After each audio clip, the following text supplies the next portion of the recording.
Yung intelligence pa nga ni BBM is 4.5 billion, no?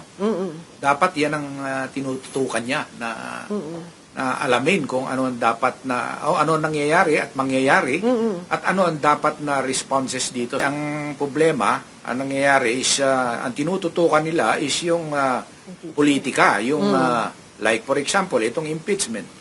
And i-demolish yung mga ibang political opponent nila. So yun ang problema. Question nga doon, ginamit ba talaga sa intelligence operations yun, yung pondo na yun? Kasi sir, so, yun ang question mark. Yun ang dapat na ina-account. Oo. Yun ang dapat ino-audit dahil sa laki ng halaga na yun. Sa intelligence po kasi, meron pong tinatawag, ano po yan merong tactical, merong strategic intelligence. Sa halagang 4 billion, you should have been able to predict or evaluate yung nangyayari as early as last year. Kasi po may mga indicators as Ma'am Cecil was saying. May mga may mga lumalabas na indicators Iyan po yung mga tinitignan sa intelligence operation.